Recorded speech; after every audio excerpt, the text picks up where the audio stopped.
The following content is not intended as a substitute for professional medical advice, diagnosis, or treatment. Always seek the advice of your physician or other qualified health provider with any questions you may have regarding a medical condition.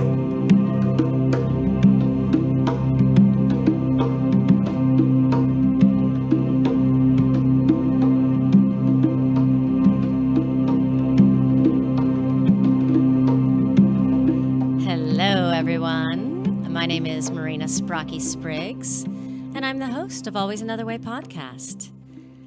I have a master's in professional counseling, and I am the IPPY award-winning author of Stop Looking for a Husband, Find the Love of Your Life, Nasty Divorce, A Kid's Eye View.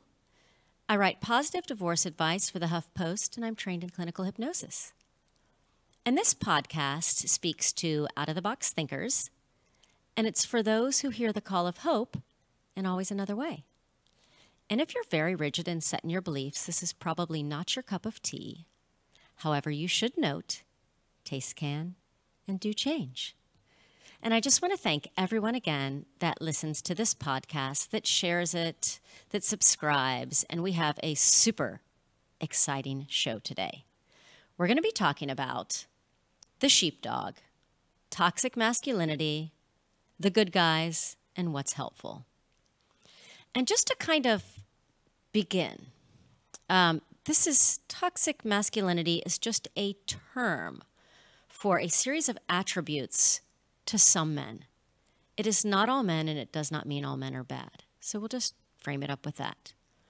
But I just want to talk to you about my own personal experience as a woman with men. Beginning at 4, when I was molested by a boy babysitter. Being afraid of my dad growing up. Drugged and raped in college, having people oogle you and objectify you in all sorts of different spaces, 2 creepy massages in my adult life, and then most recently at a club, people walking by me and a guy who felt the need to physically feel me all the way up as he moved himself over. So things like that happened to me. And probably you can ask other women too, when I go to the car in a parking lot or anywhere else, or when I see, usually, and it's a larger size man coming towards me and it's just me, I think something in my head automatically, even though I know for a fact that not all men are bad.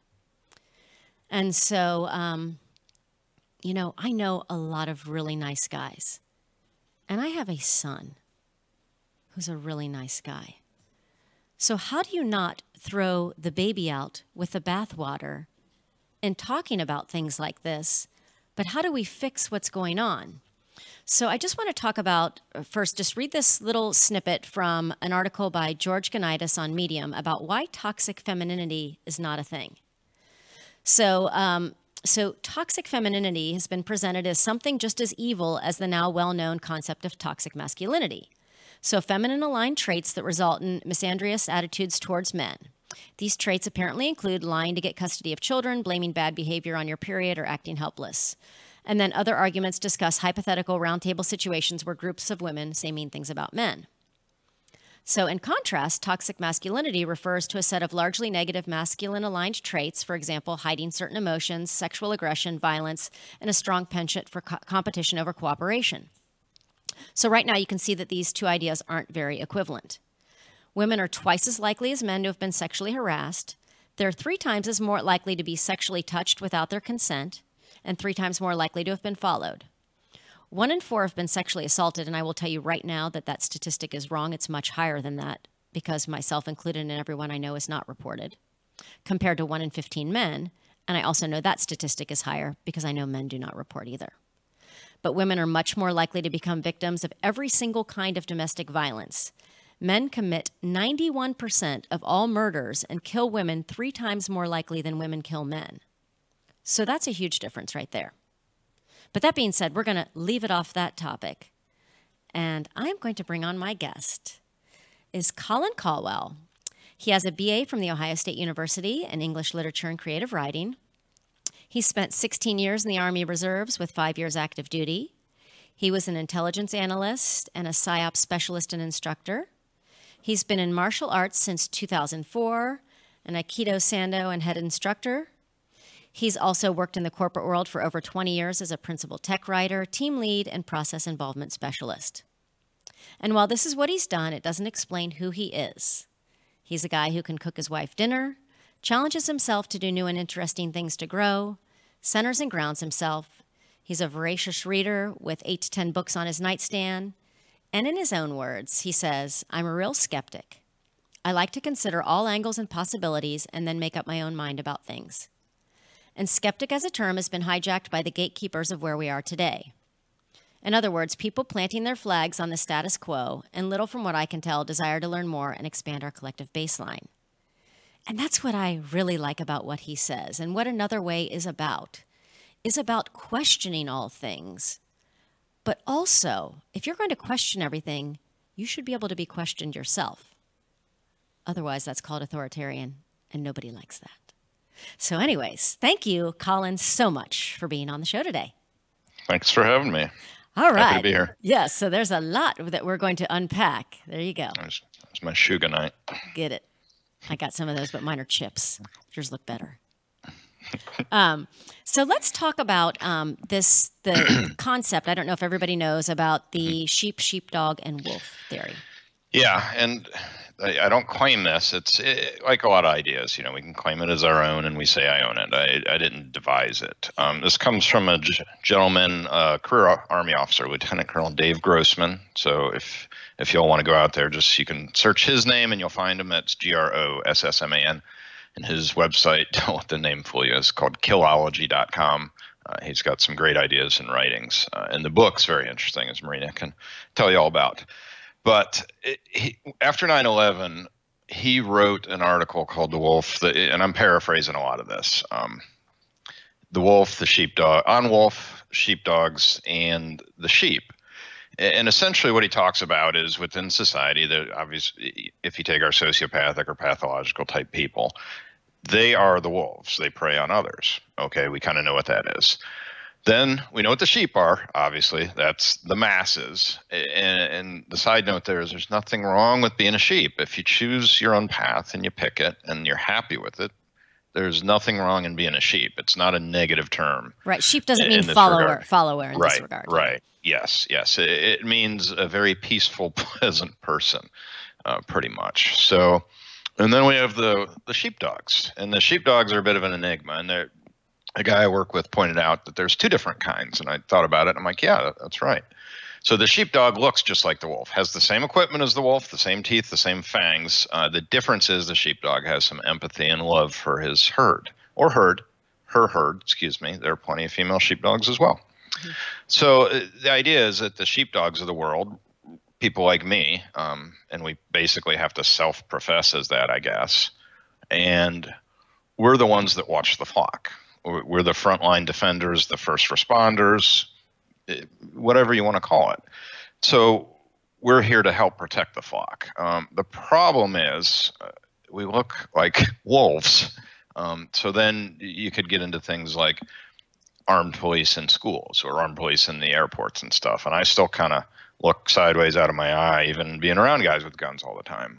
When I see someone with an AR-15 hanging off their chest in the airport, I'm like, is that really necessary? But that's the triggered reaction of, oh, wow, why are guns here? But so the overall point is the sheepdog, is sometimes bad-mouthed and not particularly liked by the sheep for a reason. We nip at the sheep, we keep them in line, and we push them around, if you're looking at the analogy of the actual sheep. Yeah. But in reality, the sheepdog protects the herd. That's what it's really about. It's not about controlling the herd one bit. So actually, let's drop that analogy. So when the danger hits, the sheepdog is your first responder. That's really it. I like it. I like it a lot. And so, that being said, with the wolf, the sheep, and the sheepdog, we're going to go into an incident that happened. And I went to high school with Colin, so I've known Colin for a long time. And so we're Facebook friends. And what I also like about Colin is that he can get into, and Facebook, if you're on that, probably I've noticed since 2008 became a divisive battleground. Instead of just like, funny things and pictures and friends, extremely divisive, and myself have gotten caught up in rabbit holes of Facebook fights. I don't do that anymore. I've evolved. But anyways, what I like about Collins is that Colin can have a discussion and then actually have a reasonable discussion about things. And as we talk about when emotions get messed in with facts, it creates a whole new conversation. So that being said, there's something, this is what prompted this whole podcast, is he put a post up, something had happened at his dojo, and I'm just going to let you tell everybody about like the facts. Here's what happened, and then we're going to unpack it because it has to deal with this, the good guys, toxic masculinity, and all of that. Yeah. Okay. We need to, for those who get triggered, toxic masculinity. We use it because people know what it means. I don't know if it's the greatest term, but and it doesn't mean all men. It does not mean all men. And that's even whatever attributes. So and caveat, and even to add what you said, Marina, is folks, there's no two ways about it. Put, as my wife and I like to say, put your big boy and big girl pants on. Yeah. And buck up, have difficult conversations, be an adult. If you feel yourself get triggered, cool down, count to 10, chill out, go carpet your spouse. I was laughing with the Facebook thing. Yeah. Yes, I'm calm on Facebook. I go and complain to my wife, and she's like, "Shut up! I'm tired of hearing it. Go relax and calm down." And then I wait. So it's the old don't type an angry email type thing. Yeah. So I get triggered and things bother me. So on that note, this really bothered me. So it really took me about 3 days to unpack what happened and really analyze my own reaction. Because I didn't like how angry I got. I'm supposed to be a well-trained martial artist. I've been in very, let's just say, hairy situations in the military when I was on deployment. And, I'm like, I know better. But anyway, so what happened is they call it the Luna Rising Festival at the church. And the church my dojo rents space from a church. It's a Unitarian church. So if you folks don't know what a Unitarian is, please go look up Unitarian Universalists. They're a really interesting group, and they're super friendly. The main tenet is it doesn't matter who or what you are. If you come in, you're welcome. Everyone is welcome. Doesn't matter what religion, race, credo, whatever. So they're very friendly and with the LGBTQ community and all that sort of stuff. So that's who they are. Everyone's always welcome. That's a key component of what happened. So we rent space there just twice a week. It's really advantageous to keep costs down. And we've always shared space with them, and people come and go all the time. It's never a big deal, and except for like a funeral or Christmas or something like that. Services, we stay out of there. So all I know is I get an email that says, "Hey, the Luna group's going to use the church on that day. Can you guys go somewhere else, or we'll give you an extra day?" And I said, "Sure. We're always happy to help." And we go train outside or whatever. It's fine. So, but we were training. I got my dates crossed up. I had just come back from vacation, and my head was still on the beach. And we showed up at the church, and the thing was going on, as happens a lot. And I was like, that's fine. We can train outside. It's actually really good for everyone to get off the mats and out into a real environment when you're practicing. So, but our equipment's inside in a closet. So one guy tried to go in and get some stuff and just see if one of the rooms was open, because it's always been a rule at the church, if there's things going on, if there's an empty room, we can just take it. And he got basically carped at and chased out and was a little rattled by it. It is an adult man, about 40 years old. So also a military veteran and been in martial arts for a couple of years now. And he was pretty rattled. So then I'm scratching my head like, I don't know what's going on. It's our closet. We pay for the space. No big deal. So I said, you know what, I needed some equipment. So I said, let me go see what's going on. And I walked in through the lower hallway. So I knew how to avoid where they were. I went through a lower area up into my closet to stay out of their way, because I didn't want to be a distraction. And had my hat on and kind of slunk through quietly and made it through unscathed. So I thought it was no big deal. So fast forward, we finish our training. I grab all my gear again and go back in to put it away because I don't want to leave it in my car. And I get halfway or 2/3 of the way down a hallway, and I get a, "Hey, sir, excuse me." And I look, and I kind of knew what the game was already. So I just kind of kept walking. It's what I call, I've had it done to me before, but it's what I call yesing people away. And this lady was saying, hey, can I help you? And I just said no, and proceeded to keep walking. And she's like, what are you doing? I said, I'm going up to my closet. I need to drop my gear. And she, can you leave it here? And I said, well, it's actually pretty expensive. Practice swords. I don't know you, so no. I'll just be a second. Going up to my closet. She's like, and then she, in the verbally aggressive, she clenched her jaw and said, I'm trying to be very nice. And what I'm trying to say is you're not welcome here today. And I just said, okay, thank you. I'll just be a minute and then I'll be on my way. And I just kept walking. Yeah. And that annoyed me a little bit because I'm like, okay, she doesn't know who I am. This is fine. So I went up and made it to the closet and made it, she just didn't know how to handle someone who wasn't compliant with her verbal directions. I don't think they've trained that far along for their, be aware, question things or whatever they're doing. So then I went up to the stairs, closet, dropped everything off. The great irony or side note is there sounded like a great presentation going on. The lady that was speaking was from the Middle East, obviously, judging by her accent. Well, not obviously, but judging by her accent. And I'm like, I would have loved to sit down and listen to it, but I had to leave. And I knew they had their thing going on. So I went down, and right as I was about to leave the door, an older lady, probably about 65 or so, and clearly a little more level-headed, but still pretty adamant about what was going on. Just was like, can I help you? And I said, no, I'm leaving. I did what I needed to do, and I'm heading out. And she said, well, you're not supposed to be here today. And I said, this is my space. I pay for it. This is our space. We share it. And she said, well, you're not welcome here today. You're a man. And I said, are you kidding me? This is a Unitarian church. Everyone's welcome. Everyone. And she just said, no, not today. And then, then I decided to have a little fun with her. And I was getting hot at this point, but I at least have enough self-control to keep my voice fairly calm. And I'm getting annoyed just thinking about it now. So breathe. I know. Well, it's funny how when you talk about something, you start reliving the emotions up. So I know my voice gets higher. Yeah. Anyway, if I can't talk anymore, that's when I know that I'm in a bad spot because my throat will already lock up. It's happened a few times in my life. So anyway, I decided to get a little cutesy with her too, and I just said, well, I'm gender fluid today. What about that? And she said, I give her credit without batting an eyelash. She just said, well, you'd be welcome then today, which is a whole nother discussion we could unpack. Do you really want to let men in the middle to take over all the women's groups too? But that's a whole nother thing. So she said, but you would have had to register. And I was just like, okay then.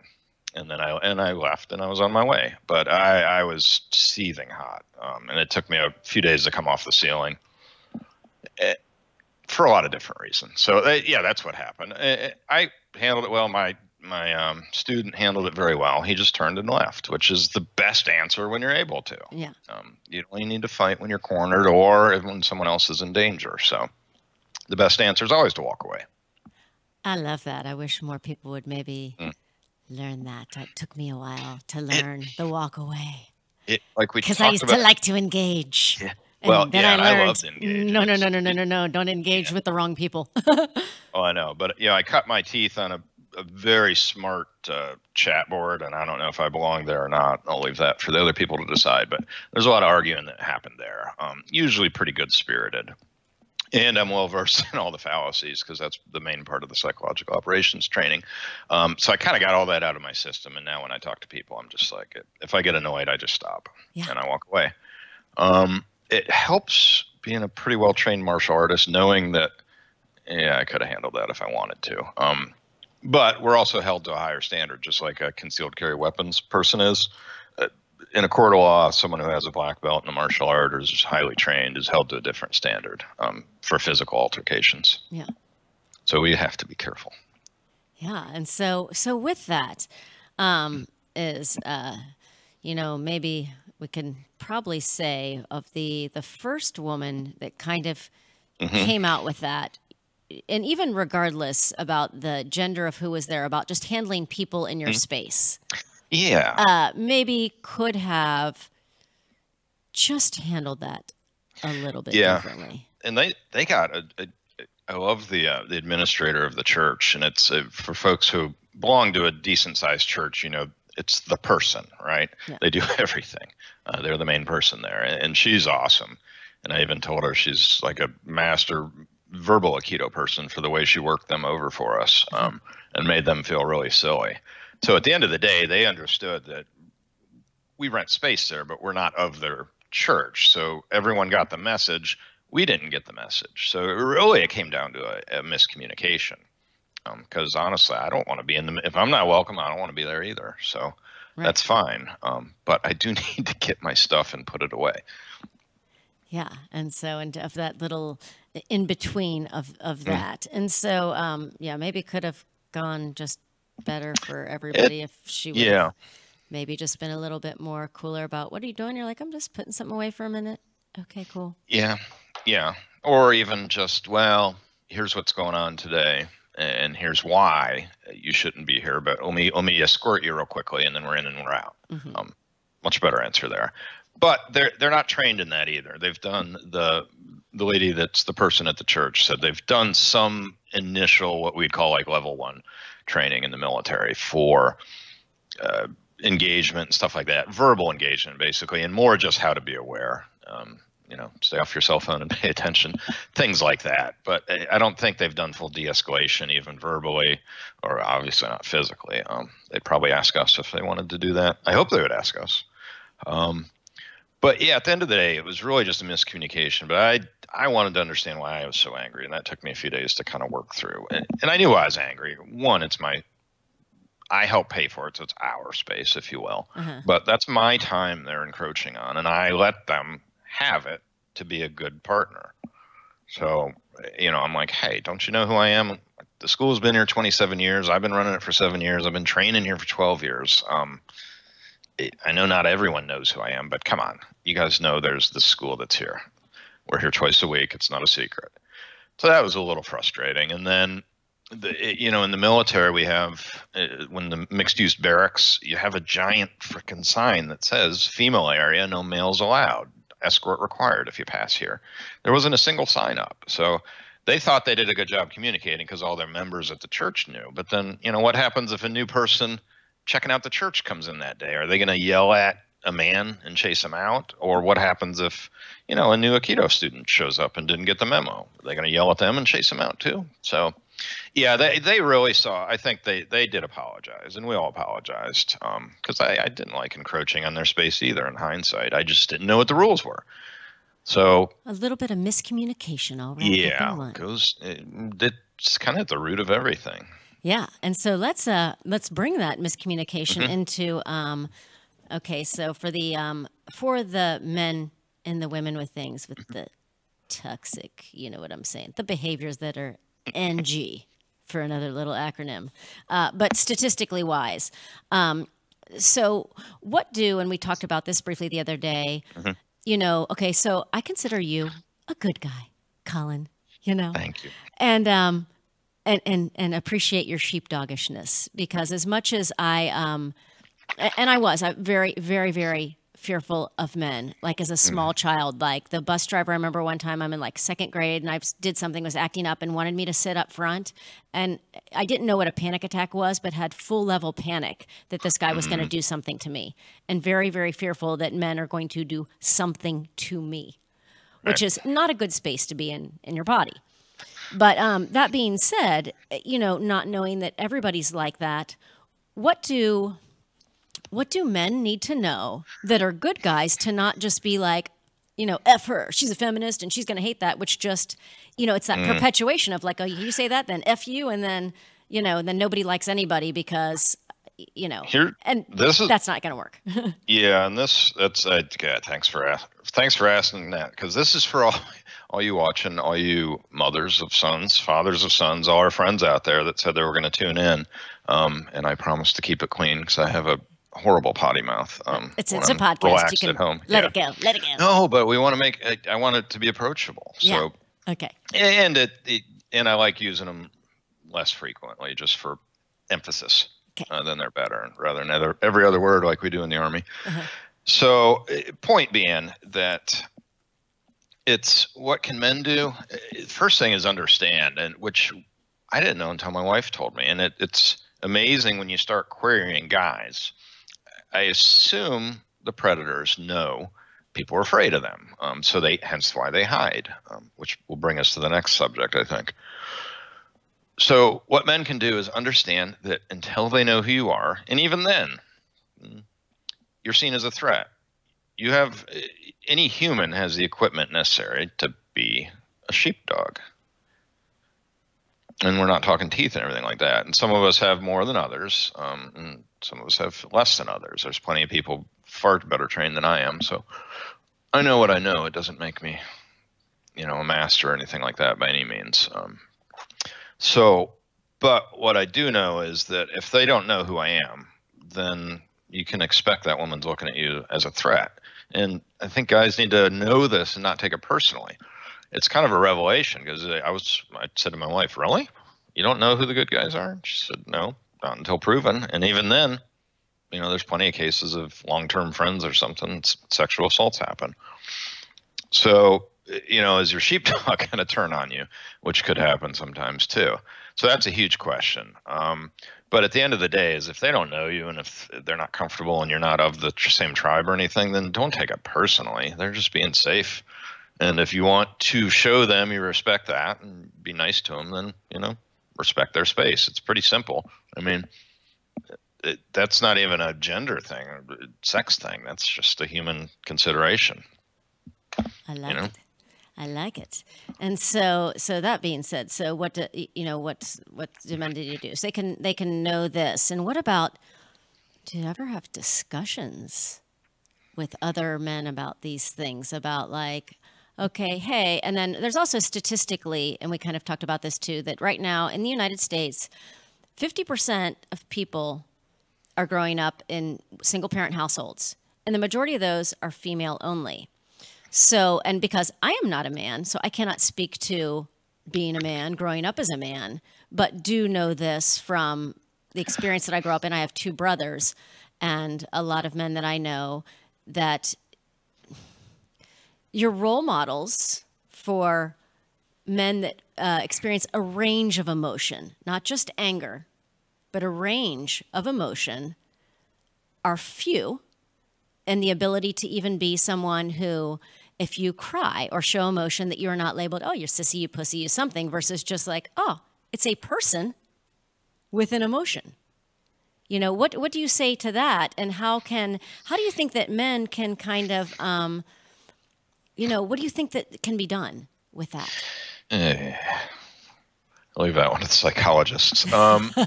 Yeah, that's a whole lot to unpack in and of itself. I mean, I don't, for the record, I don't have kids, which makes me a total non-expert in children. But I do have nieces and nephews And you used to be a kid one time. Yeah. Yes, and I was a kid. I was a boy until probably about 5 or 6 years ago. Then forever 14 when it comes to my sense of humor. But communication works on all levels for everything. And the problem with among men, the running joke is like, oh, we went out golfing. What'd you talk about? Nothing. and my wife Tracy used to say, I used to think that was just hyperbole. Like, I don't want to tell you not hyperbole, I'm sorry. I don't want to tell you what's going on. It was just a lie. And then she's like, and then I realized you guys actually mean you didn't talk about anything. Like, yeah, no. Oh, weather's nice. Nice shot. Hey, you want another beer? Yeah, sure. And some of that's the nature of golf. If you're not sharing a cart, you're often in different parts of the course anyway. But that's the truth. And so a lot of us guys, even if you run the linguistics numbers on it, I'm going back to college, linguistics 101, it's like average man is like 2,000-3,000 words a day. Average woman is over 10,000, I believe. So difference. Yeah, big difference. Some of us, I get charged up and excited by ideas, and I talk a lot these days. I didn't traditionally talk a lot, so it's been a, let's just say, adjustment, especially for my wife. And for the record, if it ever sounds like I'm bad-mouthing her, you think I'm saying anything bad, I am absolutely not. If I ever have anything bad to say, I will tell her personally. I don't think it sounds like you're saying anything bad about her. Oh, I know. I'm saying for everyone else, because people are like, "What do you mean by that?" Tracy's my best friend in the world. And we laugh a lot and we cut up and we have a great time together. And then we get on each other's nerves like ridiculous. That's what happens when you live together, you know? But we're adults and we go to our separate corners and we cool off and then we kiss and make up and everything's fine. That's a good relationship. So, but it's in all seriousness, if anyone ever thinks I'm saying anything bad about her, no, I'm absolutely not. Because I would never say anything against her, against our team in public. She and I deal with our issues amongst ourselves. And I think there's a lesson in that. It's somewhat answering this is you don't need to publicize stuff. And for us guys, if we're a little bit shy or don't have our voice yet, or just you're chill and laid back and you like to sit back and watch, there's plenty of people like that too. You've got to be able to talk about it. So I guess for let's take it from how do we teach the children, the next generation to do better? Well, first we do better ourselves and we model behavior. That's a huge thing for adults, I think, as parents, from what I understand, and what I really work to do anytime I'm around a kid personally, and or around my nieces and nephew, is show by action. So if we're like, well, the kids don't want to talk, then show them by action, and then that means fathers, you never badmouth what I just said, never ever badmouth the woman in your house in front of the kids, never raise your hand, be a man. I mean, be the sheepdog of your family, and that includes protecting your wife's reputation and things like that. So, Marina, that's just like your first book. I'm sorry, second book, right? Yeah, the Nasty Divorce. Nasty Divorce, yeah. And for nobody, you don't talk disparagingly about the other parent, because children really do internalize, because they are two of those people. Oh, daddy's a loser, I must be a loser. Mommy's a slut, I must be a slut. Whatever lingo that people throw around. Naked. So first and foremost, us as men, we model good behavior by behaving ourselves. It's pretty simple. On one hand, it makes me want to pull my hair out, because it's like, adult rules are adult rules. Who doesn't understand this? Children don't. So stop being a child if you're full grown. If you want to be an adult, then make the choice. It's as simple as that. So model good behavior. Talk. If the kids look like they want to talk about it and they want to be verbal, then verbal. Then talk all day and explain things to them. You can talk to them and they don't have to talk back. There's a difference between a conversation that's between two people or when you talk at someone. Like I joked with you, Marina, yesterday. I said, if I'm working out an idea and my wife is like, I don't want to hear it anymore, I literally say, I'll go talk to the corner. And I mean it, not as a joke, literally, because I don't need her to work out an idea in my own head. But that doesn't mean a conversation isn't going on if someone else isn't talking. So just because boys and men are trying to work out their own emotions and they're not particularly verbal at times doesn't mean we can't still have conversations or have physical actions that show these things. Or that you don't have emotions. Yeah. Emotions is a tough topic with men. And even like I said the other day, I've heard it said that studies are showing now the more emotive people are, the more adult they are, the more mature they are, which kind of annoys me, because I liked not being emotional at times. And now, like I said, I watch Old Yeller and I'm bawling like a fool. And I sit there and I'm pouting and bawling at the same time. And my wife's like, this is awesome. You have empathy. No, it's not. I don't like this. I don't want to be not in control. And I think it comes down to that on some levels. But I'm in control. I could jump up and, grab whatever I wanted if I needed to. It's not like I'm in a fetal position on the floor. I'm just, a little bit of tears and everything. Man cry. Yeah. And I felt that too, like as a woman, or maybe because, a little bit how I was brought up too about don't cry or I'll give you something to cry about with some things. And just stuffing down stuff, and then also feeling very out of control with emotions of things, of just the essentially like and I'm sure if it's this way for me, probably more so for men, but you can tell me for sure if you feel weak. Like if I cry, I feel like I'm weak. I don't think it's that. I mean, I don't feel that now, but did for a long time. Yeah. Yes. And and I think there's something to go into there with, that's a level of maturity and understanding what it is. And we call it one thing when we don't understand it. And then when we understand it, it's something else. It's almost shades of, Maya Angelou's famous quote that I did what I did when I knew what I knew, and when I knew better, I did better. Right on. So we look at emotions, and I think because we can't even unpack what we're thinking and feeling about it, we say, well, that's weak, that's being this, or that's being sissy or pussy, like you said. And oh God, we'll do that in the Army all day long, because we're constantly feeling out each other for our weaknesses and then exploiting and attacking them when we find one. It's very fun to do, especially in psychological operations, because we just sit around and toy with each other's minds mercilessly. It's not for the faint of heart. So I think what happens is we just say that because we don't want you to do it. But if you really think about it, there's a reason why, especially from the sheepdog level, let's just say, there's a reason why emotions, when they first hit you at that moment, can be a problem. And if they freeze you, let's take emotion as a flinch, or relate it to martial arts and fighting. Yeah. Someone takes a swing at you, you flinch, but your flinch is actually good for you. Oh, I just blocked my face and my nose didn't get broken. But if I'm freaked and I'm attached to this movement or attached to the emotion, I just kind of freeze. So it's interesting. I think there's probably some good psychological study to be done. People talk about fight or flight, but about 30% of people, like in plane crashes and stuff, die because they just sit there and don't do anything. So I think it's fight, flight, or freeze. Absolutely, that's truth. And and absolutely, with at least within the wild, freeze is a very useful thing. Also, it's what prey animals do, because most of us that have carnivore sight. Again, these are all things I've heard. I'm not an expert on this, but carnivore sight, from what I understand, is we pick up motion very well. And we know this in the military because we talk about move very slow. It's why the snipers take like 2 days to get into place, because the eye is hardwired to catch motion. So freeze has a point, but not when the forest is burning down. You don't hunker down and freeze. So the point being, and especially in military operations, and it's why there's, again, with PTSD and things like that, why that can be so hard to unpack yourself, because you have to wait for yourself to be in a safe space. If you've got seriously heavy emotions to deal with, let's say you lost a squad mate out on patrol, that's a big blow. You have to be able to take that and unplug it and put it away until you're done with the mission. Then you can let yourself feel dissociation. I mean, your buddy goes down in a firefight, and you're just kind of like, oh, next target. That honest to God, that's how we do it, and that's what we're trained to do.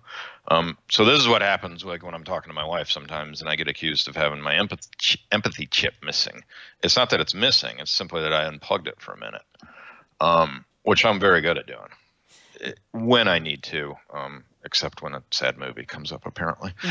So, yeah. But even that, honest to God, if I'm sitting there crying and feeling sad, if someone kicked the door in, that's gone in about a half second. Geez, probably in about a blink of an eye. And now I'm on, and sheepdog mode, if you want to call it that. So I think that there's something to be said with emotion, being able to control your emotions to a level, but it's the balance thing. It's a bell curve or whatever. And if we get outside of the deviation of, I've held it to where I'm in a safe place and now I can let it go, where we don't either now we could be talking about, say, like kids that grow up in a very rough neighborhood that never have a safe place. So how do they ever unplug and get somewhere safe where they can decompress? Or someone who just is afraid that they're not in a safe space yet, whether that's emotionally, mentally, or physically. And here's our problem in the military. You're the weak link if you're the one that breaks down and starts crying. Within reason. If we're doing the ceremony and they're flying the flag and the boots and their rifles upside down with the helmet on it, as we do when someone is killed in action, then, and even that, see, I start getting a little, and I haven't even stood through one. Yeah. I've just seen them. So the guys I've known that have been killed were either not with me, I wasn't with them at the time, or they were on another operation or deployed elsewhere, or even worse, cancer, suicide, things like that. Yeah. So point being that there's some places where even in the military, it's like, we'll give each other a little bro hug and be like, okay, we lost a man. It's okay to shed a tear or two, but now we're on patrol tomorrow, so shut up. So it's discouraged within the military, but that's a whole nother thing we could talk about. But I think for circling back to where we teach people is, again, talk to them if they want to be vocal. If they don't, then we have to model through our own behavior. And so that means fathers, you gotta show a little emotion around your kids. Maybe you show them you can be emotive, and then I'm probably not using that right. You can be emotional, and then you can snap into, some other mode very quickly if you need to. I don't know. Again, I don't have kids. I'm just kind of spitballing here for what might help. You're human, Yeah. and that something happens, and if somebody dies, it's okay to cry and be sad. And even if you are, depending on the age you don't get something that you want, to be disappointed. I mean, to cry for days, okay, maybe not. You didn't get something, like a range of but you can still be sad. You can still cry about things, and emotions are things that we can work through. And then showing you're human. I made a mistake, and just like you said, you got a little bit more angry than you thought. You thought about it a couple days. You came back later. People apologized. That's also human too. Yeah, exactly. So I guess, on one hand, we're just simply talking about, don't be a douchebag. Be an adult if you're an adult, and if you choose to be an adult, then be an adult. If you want to be a sheepdog, then train. If you want to be a sheep, then that's fine.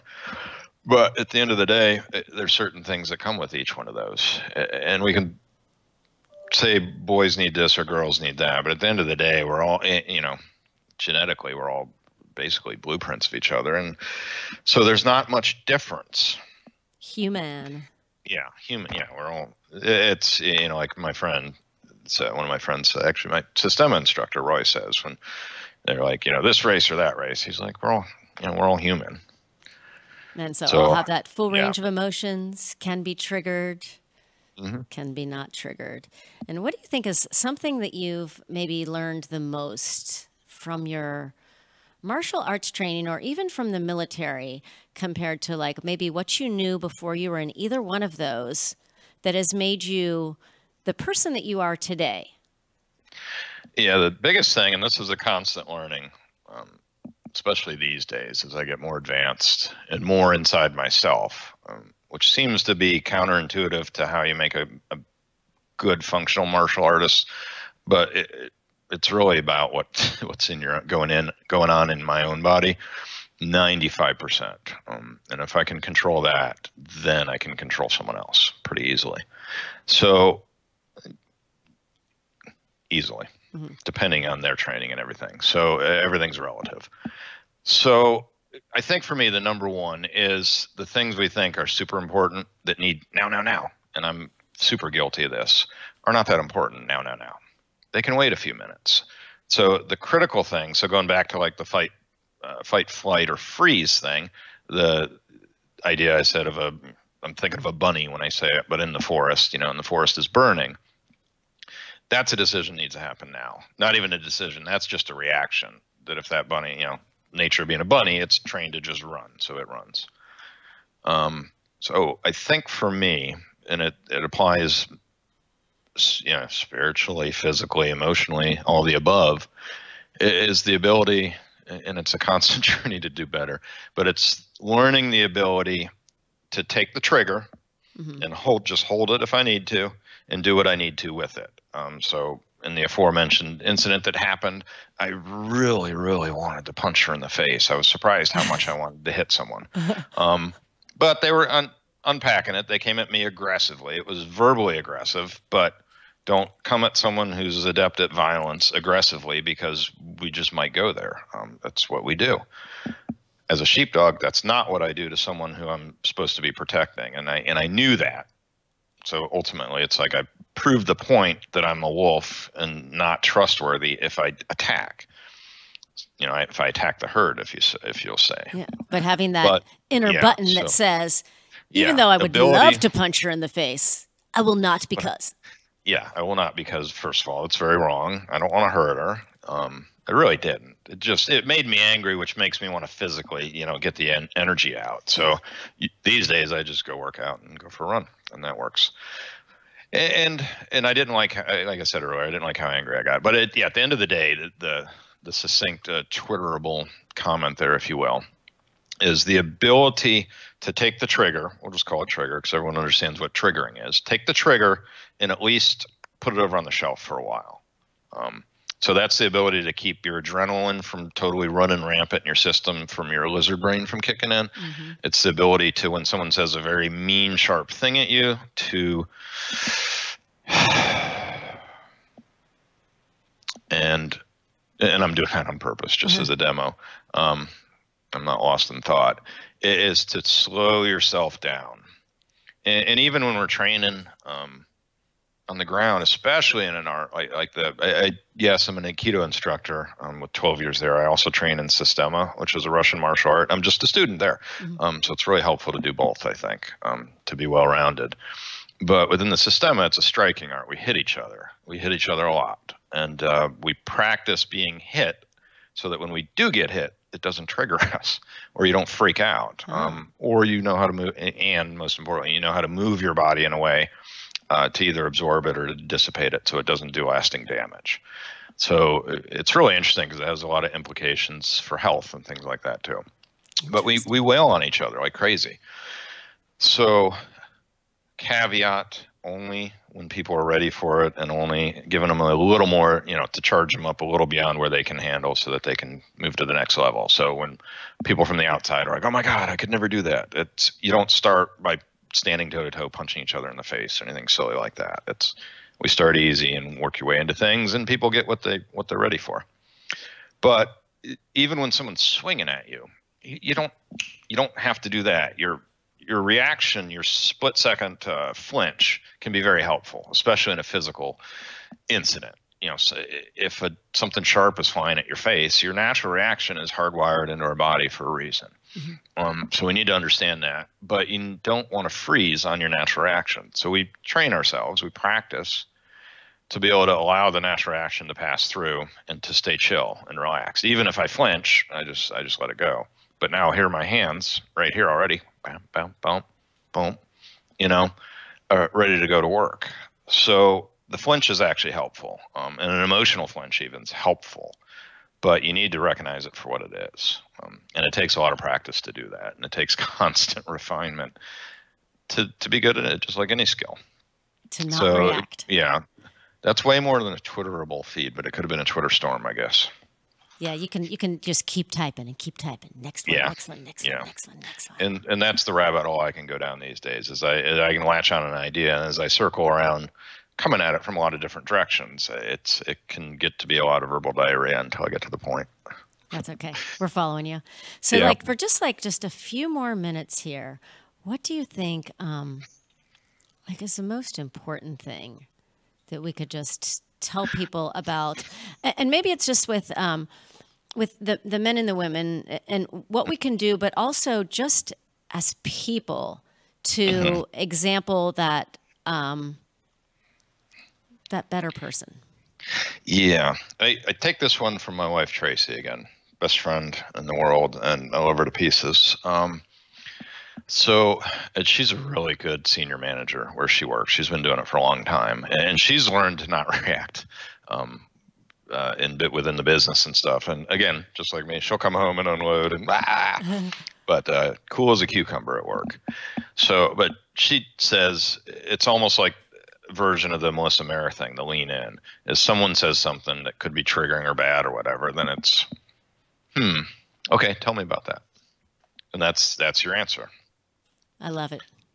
So I really, I love that too. And it sparks the communication. And most people, especially us Americans, love to talk and tell all about us. It was a funny thing known in the intelligence circles and stuff like that the former Soviet and Warsaw Pact counterintelligence agents would just sit down and just basically ask one question and then just shut up. And the American guys would just tell them everything. This is who I am. This is where I station. This is my wife. This is my daughter's name, and blah blah blah. Everything you're not supposed to be talking about. So, so it's kind of funny, but just talk and ask questions and be curious. We talked about person we know from high school that's locked his brain down around certain ideas, that could be very dangerous eventually. But the point is, and like I said to you, he says, I've read the books, I've done the scholarly work, I know. So be afraid of people that know for sure. Yes. Because I don't know about anyone else, but I know about me. And I'm a human, so I'm qualified to speak on humanity, I think, for my own sake. But anyone who knows something for sure, I'm afraid of. I'm going to run the other way. Unless they know for sure there's a fire behind me and I should run the other way anyway. Right? So, but yeah, question. And if someone knows for sure, make them prove it. And if they do really know for sure, then they know for sure. And they can be questioned. But yeah, therein but lies even, that. yeah, they shouldn't mind being questioned. So, and inquisitive minds like to learn things. And I would even encourage folks, is what I've really worked for me, and it works. But if you learn to set your ego aside, this is probably one of the second part of that, learn to not react. We learn to not react because we're not invested with our ego. If you're comfortable with who you are, it's a nice place to get to. It's hard for a lot of folks to do it. But even if you're just comfortable with who and what you are today, and you're on a path, and you know, my flaws are my flaws, whatever. It's a whole nother ball of wax, I know. But try to just pull your ego out of it, I guess.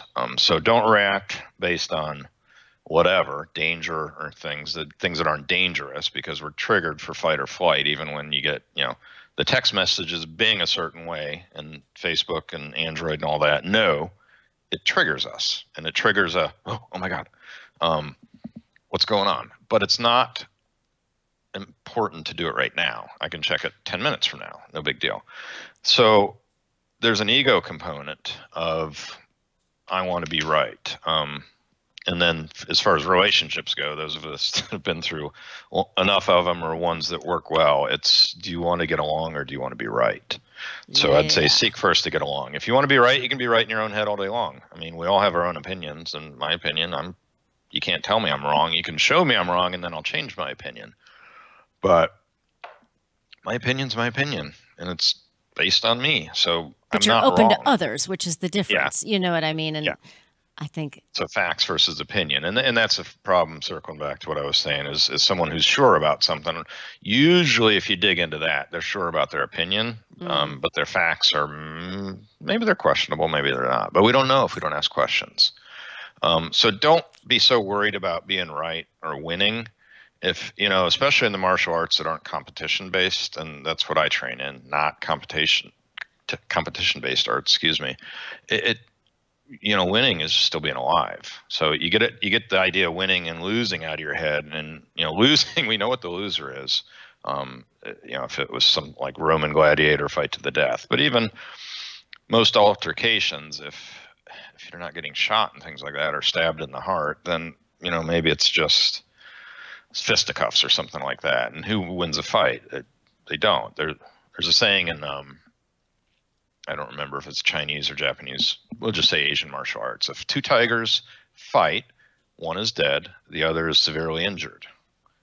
There's no winner there. So let go of the ego and understand your own triggers, I think, and then just talk. And if you don't want to talk, then, you know, model your behavior and be an adult.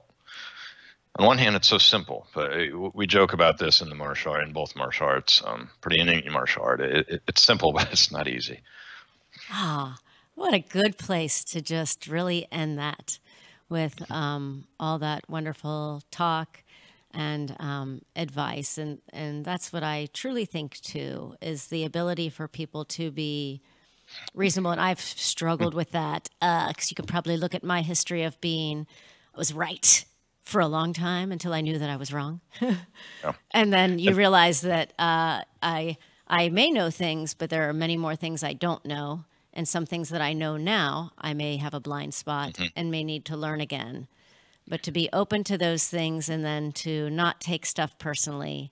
And there's a book by that Don Miguel Ruiz, The Four Agreements, where it's not about you. It's about them. Yeah. And I think, if I'm not cutting into our time too much, what I didn't finish saying it is, be willing to be wrong. Go out on a limb and then be an adult and admit you're wrong. I think what makes me a little bit weird in some people's mind. I actually like being wrong because it shows I learned something, and it shows I'm doing better now. And like Marina talked about in the intro, I'm on a path, self-chosen path to try to do better, try to learn more. So if you show me I'm wrong, I'm not getting all egotistical and like, oh my God, you're an asshole for showing this to me. It might take me a few days to come around and admit that I was wrong, but let me absorb it. Let me think about it. Let me rest on that, so to speak. And I'll circle back around and say, yeah, I was wrong. I had wrong facts or this or that. Or the better thing is these days I try not to even go with an excuse. It's just wrong. I'll do better. So that I think there's a level of courage in that for a lot of people, and you have to be comfortable with it. And that's putting your ego aside. And Brene Brown has a lot of awesome stuff on that, on being courageous. And I think people misunderstand that she's talking about run into a burning building courageous. It's, courageous is just doing things that make yourself uncomfortable, in my mind. So be courageous. Be willing to be wrong. Be willing to learn. It's, again, pretty simple, but not easy. I love it. And that's the truth. It is. Yeah. It sounds simple, but it's when the rubber hits the road and somebody's verbally assaulting you, to have that wherewithal within yourself to be like, not about me, and and breathe. Yeah. What you think of me is none of my business. Ah, well, I am so glad we had this wonderful conversation, Colin. And me too. Thank you. All of you listening, just want you to know that there is always another way.